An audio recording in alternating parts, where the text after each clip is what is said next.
হাঁটুতে ভর দিয়ে ঘন্টার পর ঘন্টা শৌচাগারের পানি পান করে থাকতে হয়েছে, বললেন ফ্ল্যাটিনার যাত্রীরা। ইসরায়েলি সেনাদের কাছ থেকে ছাড়া পাওয়ার পর গ্লোবাল সমুদ ফ্ল্যাটিনার অধিকার কর্মীরা ভয়ঙ্কর নির্যাতনের শিকার হওয়ার অভিযোগ করেছেন। তারা বলছেন, আটক থাকা অবস্থায় ইসরায়েলি নিরাপত্তা রক্ষীরা তাদের সঙ্গে নিষ্ঠুর আচরণ করছেন।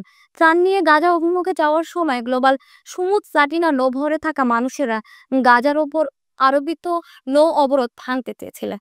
তারা অবরুদ্ধ ভূখণ্ডতে বসবাসকারী ফিলিস্তিনিদের কাছে প্রতীকী পরিমাণে ত্রাণ পৌঁছে দিতে চেয়েছিলেন।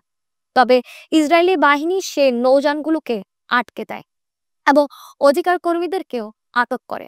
গত বুধ থেকে শুক্রবারের মধ্যে ফ্ল্যাটিনা নৌবহরে থাকা প্রায় 450 জনকে আটক করা হয়।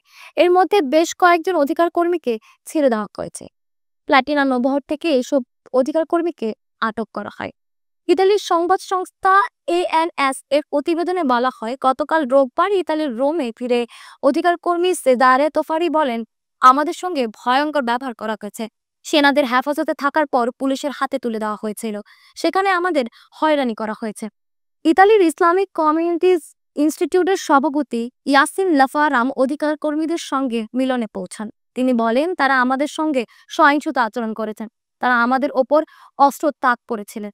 নিজেদের গণতান্ত্রিক দেশ বলে যে রাষ্ট্র দাবি করে, সেখানে এমন আচরণ মেনে নেওয়া যায় না। ইতালির স্থানীয় এবং সংবাদ মাধ্যমকে দেওয়া সাক্ষাৎকারে তিনি এসব কথা বলেছেন।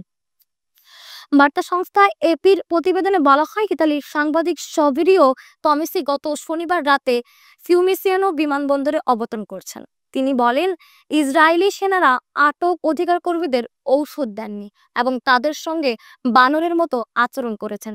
ডি অ্যাগস্তিনোকে গত শনিবার ইসরায়েল থেকে ফেরত পাঠানো হয়েছে।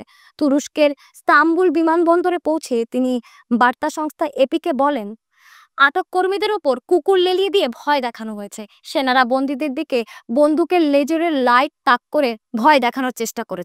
সর্টিনা থেকে আটক হওয়ার পর ছাড়া পাওয়া অধিকার কর্মীরা এর আগে অভিযোগ করেছিলেন, জলবায়ু বিশেষজ্ঞ আন্দোলন কর্মী গ্রেটা থুনবার্গকে নির্যাতন করা হয়েছে।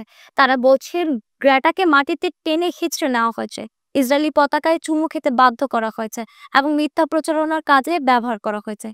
এদিকে ইসরায়েলের পররাষ্ট্র মন্ত্রণালয় এবং চরম ডানপন্থী জাতীয় নিরাপত্তা মন্ত্রী ইতামার বেন গভীরের পক্ষ থেকে এসব অভিযোগ নিয়ে সাংঘাতিক বক্তব্য এসেছে। ইসরায়েলি পররাষ্ট্র মন্ত্রণালয় দাবি করছেন, খারাপ আচরণের অভিযোগ মিথ্যা। তাদের দাবি, বন্দীদের সব আইনি অধিকার রক্ষা করা হয়েছে। তবে বেন গভীর কারাগারে বন্দীদের সঙ্গে কঠোর আচরণ নিয়ে গর্ববোধ করছেন।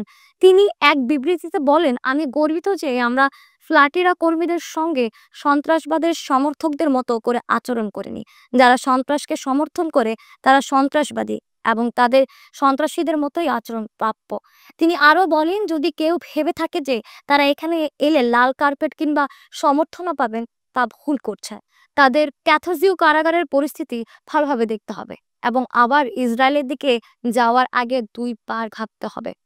ইসরায়েলে আটক হওয়া অধিকার কর্মীদের নির্যাতন করা নিয়ে পাকিস্তান, তুরস্ক, কলম্বিয়া সহ বিভিন্ন দেশে সমালোচনা করছে। বিশ্বজুড়ে বিক্ষোভ হয়েছে, গ্রিস লিখিত প্রতিবাদ জানিয়েছে।